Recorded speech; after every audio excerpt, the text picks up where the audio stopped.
konting ganun lang, oh. Paano mas dito ata yung mas mataas yung kanila? Wala kasi yung sabi nakatayo.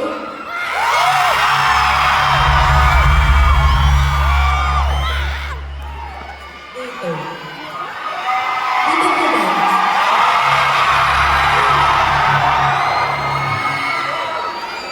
Dito parang hindi siya.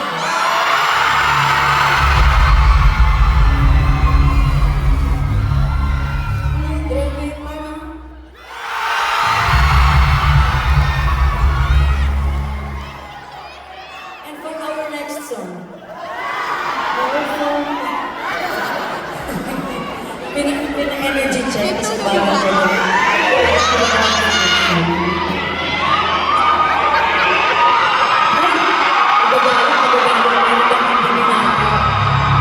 Magpapakilabas sa energy ang mga nasa taas!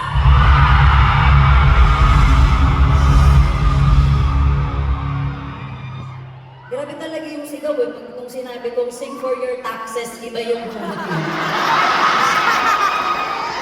Kasi yung mga ng tax na binabayaran yun. Kasi hindi natin alam saan mapupunta.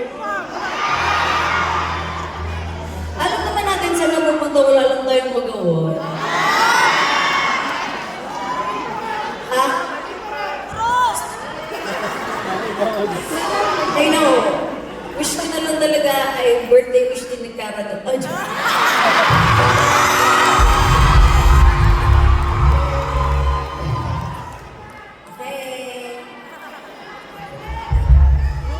Dami may hugot, oh. Wala nang naiyan at saka pinapadala ko na lahat. Papa, nagpa-fund pa lang ako ng mga buhay ng mga kaya. But anyway, bago pa po tayo umabot sa kung saan man, naging open forum na to. Nagpapakilala ko muna ako. Nung huli po ako nag-perform dito sa Chicago, wala pa po kaming banda noon. Kasama ko po nun si Ate Lay, si Ate Kayla, si Kuya Jem, mag-isa ka lang nun, at si Jason. Ang pakilala ko pa po sa sarili ko noon ay, good evening Chicago, my name is Casey. Pero ngayong gabi, for the first time in Chicago, sabi nila ganito sa video, Chicago. Magandang gabi, Chicago. Ako po si Casey Tandingan.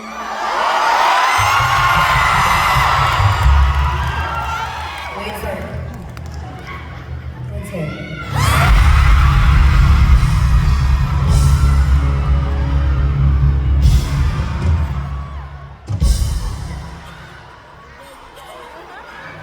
Nakakayamang. Kung mamayabang ko talaga, pinaghirapan ko pong makuha ang apelido na yun.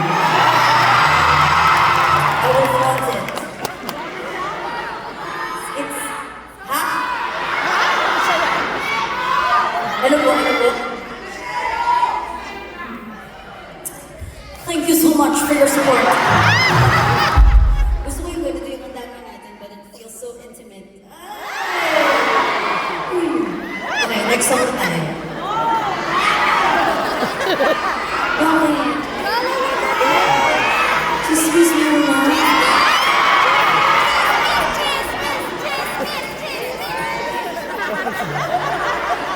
Marites! Hindi ko alam kung natutuwa pa ako o makakupid na ako. Kasi kahit dun sa mga previous shows din, guys, this is my next song. Chika, chika. Bakit ba tayo nagpa-practice? Actually, dapat wala na lang banda. Isang ending. Literal, magbabayad ka ng ticket para sa chismisan? Yes! Nag-ending kayo lahat, nag-leave, mag-send ng iba. Chismisan lang? Hindi na lang nag-group chat. Mas mura pa yun. Pinahirapan pa natin yung mga producers natin. Chismisan lang pala tayo dito. Ano yung mag-uusapan natin? Bilis ka usap. Anong chismis dito sa Chicago? Ano po? Kay DJ to? Kay DJ to? Dito siya uminom?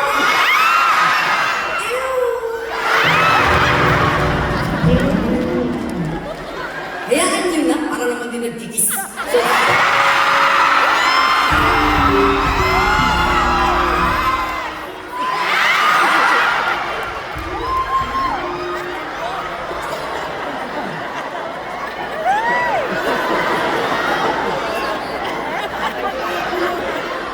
friend, hindi ka ba di mabila o ka, friend? Kakanta ka. Sabi ni Kuya Makoy po, natawa ka din sa sarili mo, joke. Oo nga, hirap talagang kumita ng pera. Dati sige lang naman ako. Tapos nung may nakapansin na nakakatawa din ako. Sabi nila, sige, magpatawa ka na lang din. Baka pwede natin magkakitaan. Guys, hindi ko lang, alam mo niyo, depression talaga ako. Kasi baka pag-uwi niyo sa bahay, driving home, I expected her to be so much funnier.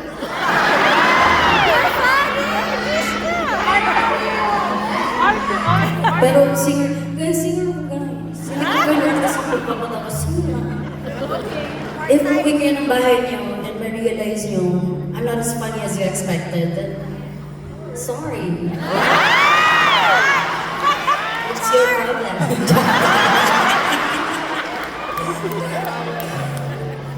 Mahaba pa yung chika ng DJ kanina. Mahaba pala. Iksingan na natin. Ha? Ano daw po?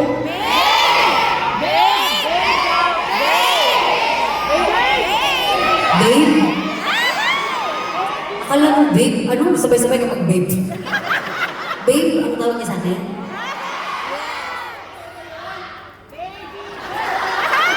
Ito ang side na ito, mainit ulo. Hindi na bit-bit yung mga maintenance. Tatanong lang ako, gagal.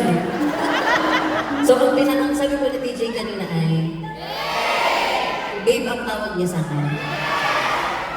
Bakit? Ano bang kailangan ibalita dun sa ano? Hindi ba normal yun? Ano ba dapat tatawagan namin DJ Brad? Bro? Hello po, tita.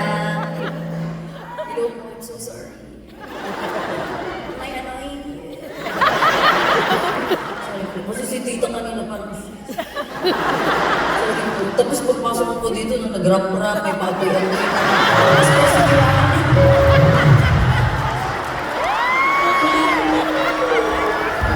Sorry po. Am I stressing you out? Hindi. Wala ka pong marinig. Mami, hindi po ako nagsabi siya. Sabi ko na siya. Ito ba? Bastos po yung anak. Bastos ka po. Sino po nagpala kasi? Ay, siya din. Sorry po, mami ha. So, visuals lang tayo. Pero I still hope you enjoy the show. Sabi ko, I still hope, makikita niyo po siya. I still hope you enjoy the show. Tapos sabay gumanon yung dalawa niya. Tapos gumanon naman siya. Wala ka namang decision sa buhay mo.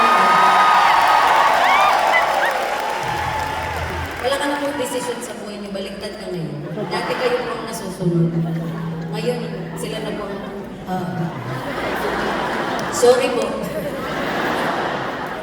Pero, ano po? Oo nga, nagsumbong. Mami, gusto ko pong sabihin. Oo, hindi ko sabihin. Okay lang po, kumanta na po ako. Gusto niyo ba po bang magsalita pa ako? Kanta na lang. Kanta na pinipinda niyo po dito. Kanta na lang. Sabi niya, kanta na lang. So kung gusto niyo po mag-chika, kausapan niyo po si Mama Sam. Hanap ka na representative. Plead your case. Okay. Okay na po yan. Ay, hindi pa. Kayo pa masusunod? More? Guys, hanggang anong oras lang na tayo dito? Unlimited, ikaw ba mapapagod? Ano? Oh, hanggang 11 daw. Sakto 10:35 na.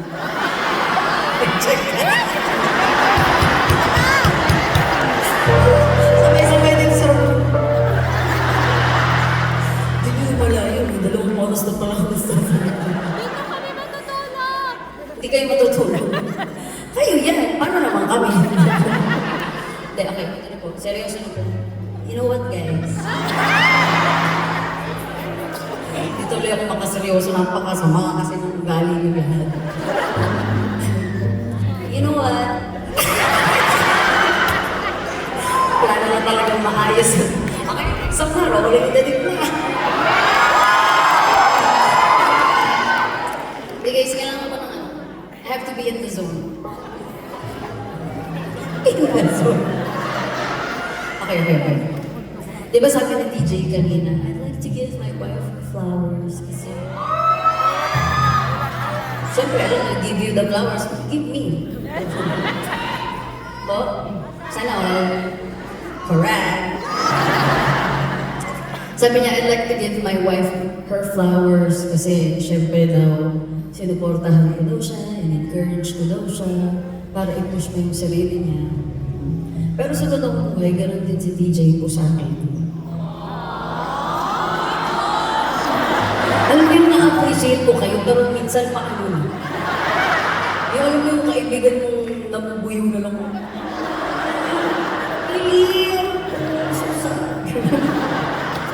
Hindi, pero ganun si TJ.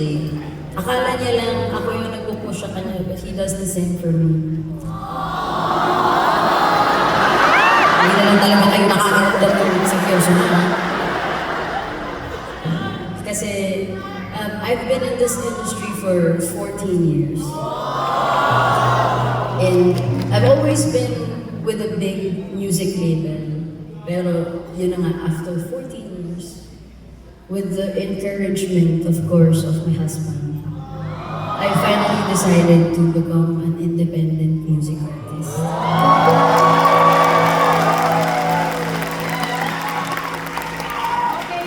So, kami-kami na lang po talaga ito.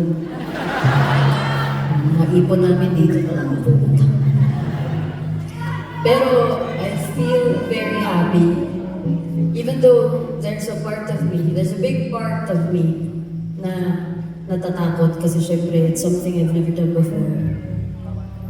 It's a really big opportunity. Pero sobrang bigat din yung responsibilidad. But I feel happy na I get to experience this. Na hindi lahat ng artist ay nakaka-experience.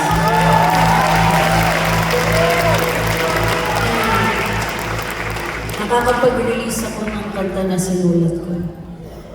And that I don't have that pressure on me na kailangan sumikat to, kailangan ganito, kailangan ganito, kailangan ganyan. I am so happy that I finally get to just express myself. Sobrang grateful ako kay TJ kasi siya yung nagsabi talaga sa akin ng mga panahon na, actually hanggang ngayon man, ah, I'm doubtful most of the time na the songs that I've written and the songs that I will write pa siguro in the future. Doubtful ako na worthy silang i-release at parinig sa mundo. Akala ko yung songwriting for me is just a way for me to express myself. Pero never ko inakala na pwede pa lang i-release yung mga kanta ko. Pwede pa lang iparinig sa inyong lahat yung mga kanta na sinulat ko. Pero what gave me the courage is yung sinabi sa akin ng DJ. Sabi niya, love,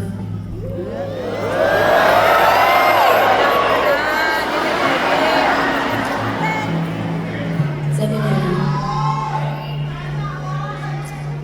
a bad song is always better than a good song you never wrote.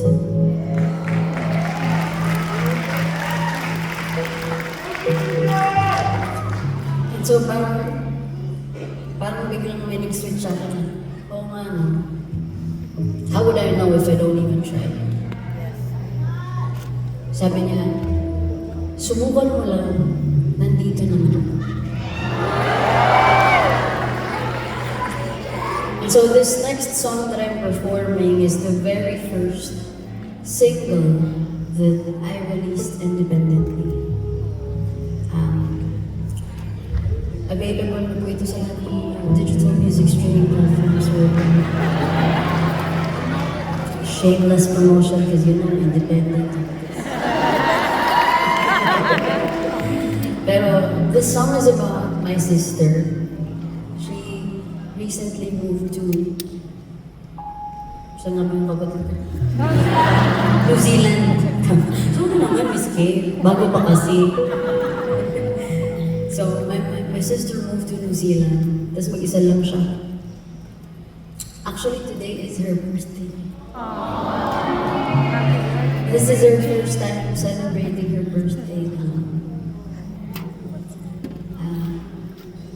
And most of the time, I tell the audience her struggles, like everything that she's going through right now. Pero you are going through the same exact things. So, hindi na para ikwento ko pa sa inyo dahil lahat kayo pinagdadaan. Lahat kayo, if you had better opportunities back home, wala sa inyo ang nandito ngayon. Wala sa inyo ang pipiliing iwan ng pamilya sa Pilipinas at mag-isa lang kayo dito. Wala sa inyo ang gugustuhin mag-birthday mag-isa, mag-Pasko mag-isa, mag-New Year mag-isa.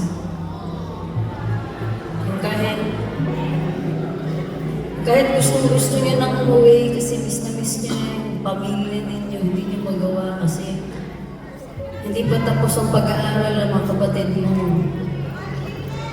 Hindi pa tapos yung bahay na pinapatayo mo para sa mga magulang mo.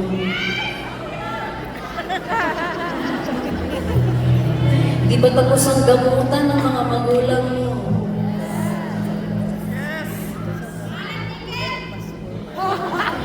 Mahal ang ticket. Totoo. Na imbes na bumili ka ng ticket para makita mo yung pamilya mo kahit saglit lang, ipapadala mo na lang. Titiisin mo na lang. Kahit minsan gusto mong tumawag at magsumbong sa nanay at tatay mo, Papa, Mama, hindi ko na po kaya. Hindi mo magawa. Kasi ayaw mo maramdaman nila na hindi mo kinakaya.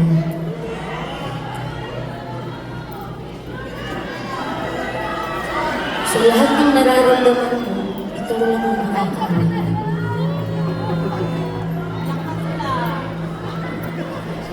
Ikaw yung iiyak lang ng mahina kasi hindi ka pwedeng maging mahina. Ikaw yung hindi alam kung sino yung sasandalan mo kasi ikaw ang sandalan ng lahat. At ikaw yung hindi alam kung kanino ka tatakbo kasi ikaw ang takbuhan ng lahat. And so this song is for those who are going through silent battles.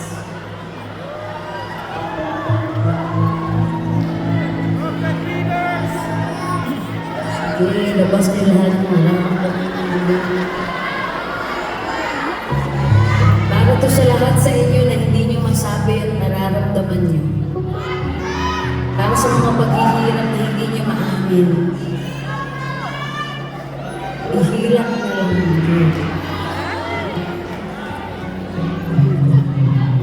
Para po sa inyong lahat, this is your song. This is Sinong Magmamahal sa akin.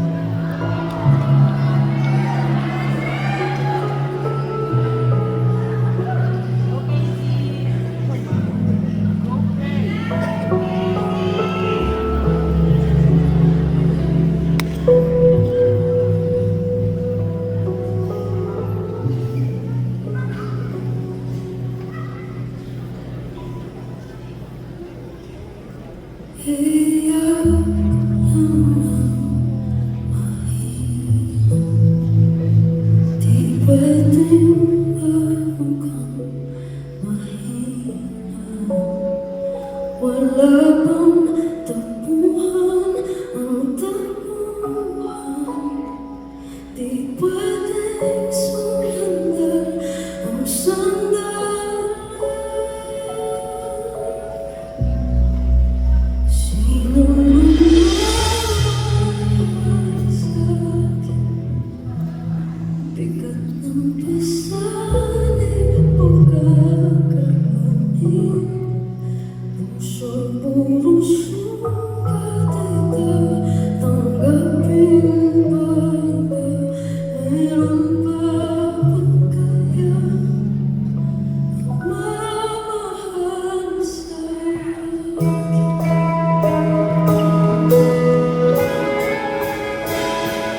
Di naman sa'yo pero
Parinig sabihin sa'kin yung amoy babae. Kung di mo kakayanin, ika'y sasabihin. Tumahan ka sa yakap ko.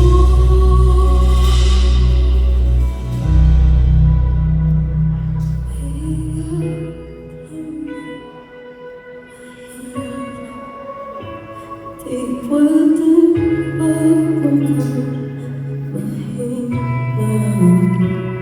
wala bang takbuhan ang takbuhan. Di pwedeng sumandal ang sandal. Sino magmamahal sa'kin? Ito ang pasaning pagkakamanin. Puso ko na sugat.